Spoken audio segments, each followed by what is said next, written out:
Hello friends, வணக்கம். இன்றைக்கி AVT கிச்சனில் செய்ய போகிற ரெசிபி டீ கடை ஸ்பெஷல் ரவா பக்கோடா.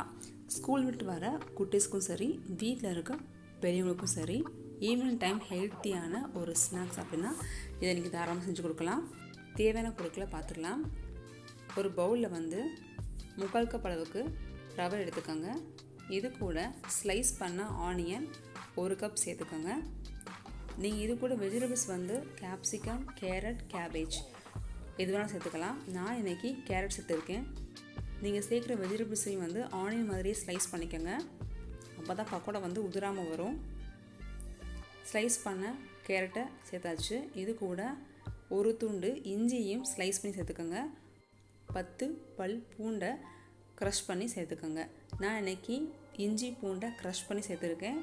பிடிக்காதவங்க இஞ்சி பூண்டு பேஸ்ட்டு கூட ஆட் பண்ணிக்கலாம். கொஞ்சமாக கறிவேப்பிலை ஆட் பண்ணிக்கலாம். 1 டீஸ்பூன் அளவுக்கு சோம்பை க்ரஷ் பண்ணி ஆட் பண்ணிக்கோங்க.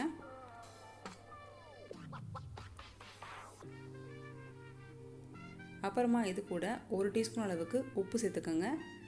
தூள் உப்பு கரெக்டாக இருக்கும். 1 டீஸ்பூன். 1/4 டீஸ்பூன் அளவுக்கு சில்லி பவுடர் சேர்த்துக்கோங்க. 1/2 கப் அளவுக்கு வறுத்த வேர்க்கடலையை உள்ளே ஆட் பண்ணிக்கோங்க. நீங்கள் வேர்க்கடலைக்கு பதிலாக முந்திரி சேர்த்துக்கலாம் விருப்பப்பட்டால். அப்புறமா 1/2 டீஸ்பூன் அளவுக்கு பெருங்காயத்தூள் ஆட் பண்ணிக்கோங்க. இதை இப்போது தண்ணி எதுவும் சேர்க்காமல் ரஃப்பாகவே கொஞ்சம் அழுத்தம் கொடுத்து பிசைஞ்சுக்குங்க. ஆனியன் கொஞ்சம் நீர் விடும்.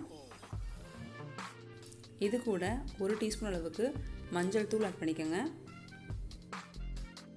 நல்லா மிக்ஸ் பண்ணதுக்கு அப்புறமா 1 கப் அளவுக்கு கடலை மாவை ஆட் பண்ணிக்கோங்க. கடலை மாவை கொஞ்சம் கொஞ்சமாக ஆட் பண்ணிக்கோங்க. அப்போ தான் ப்ராப்பராக மிக்ஸ் ஆகும். இது வரைக்கும் நம்ம தண்ணி சேர்க்கவே கிடையாது. ஸோ 1 கப் அளவுக்கு கடலை மாவு சேர்த்துட்டு அதையும் ஃபுல்லாக மிக்ஸ் பண்ணதுக்கப்புறமா ஒரு 4 டேபிள் ஸ்பூன் அளவுக்கு தண்ணி விட்டு ப்ராப்பராக மிக்ஸ் பண்ணிக்கோங்க. பக்கோடாக்கான மாவு ரெடி ஆயிரும். இதில் சோடா உப்போ எண்ணெயும் ஆட் பண்ணல. ரவையே நல்லா கிறிஸ்பினஸ் கொடுக்கும். கண்டிப்பாக செஞ்சு பாருங்கள். இந்த சின்ன டம்ளரில் 1/2 டம்ளர் தண்ணி ஆட் பண்ணியிருக்கேன். இது கிட்டத்தட்ட 4 டேபிள் ஸ்பூன் இருக்கும். இதுதான் சரியான பதம். நீங்கள் 5 விரலையும் நல்லா பிசைஞ்சு விட்டிங்கன்னா உதிர்ந்து விழுகணும். பக்கோடா மாவு ரெடி ஆயிடுச்சு. இப்போ எண்ணெய் நல்லா காஞ்சிருச்சுங்க. மீடியம் ஃப்ளேம் வச்சுக்கோங்க. இதே மாதிரி 5 விரலையும் பதிச்சு ப்ரெஷர் பண்ணி நீங்கள் விடும்போது பக்கோடா ஷேப் கரெக்டாக விழுகும்.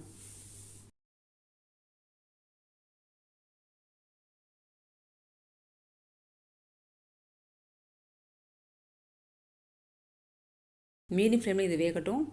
ஒரு 2 நிமிஷம் கழித்து இதை நல்லா பரட்டி விட்டிங்கன்னா நல்ல ஒரு கோல்டன் ப்ரௌன் கலரில் ஃப்ரையாக வரும். எண்ணெயுடைய கொதிப்பு நல்லா அடங்கினதுக்கப்புறமா ஆனியன் நல்ல கலர் மாறி இருக்கும். அப்போ நீங்கள் இதை எடுத்துடலாம். அவ்வளோதாங்க, டீ கடை ஸ்பெஷல் ரவா பக்கோடா ரெடி ஆயிடுச்சு. கண்டிப்பாக செஞ்சு பாருங்கள். இந்த ரெசிபிக்கு ஒரு லைக் கொடுங்க. உங்களுக்கு பிடிச்சிருந்தால் மறக்காமல் நம்ம சேனலை சப்ஸ்கிரைப் பண்ணிவிட்டு பக்கத்தில் இருக்க பெல் ஐக்கான் கிளிக் பண்ணுங்கள். Thank you.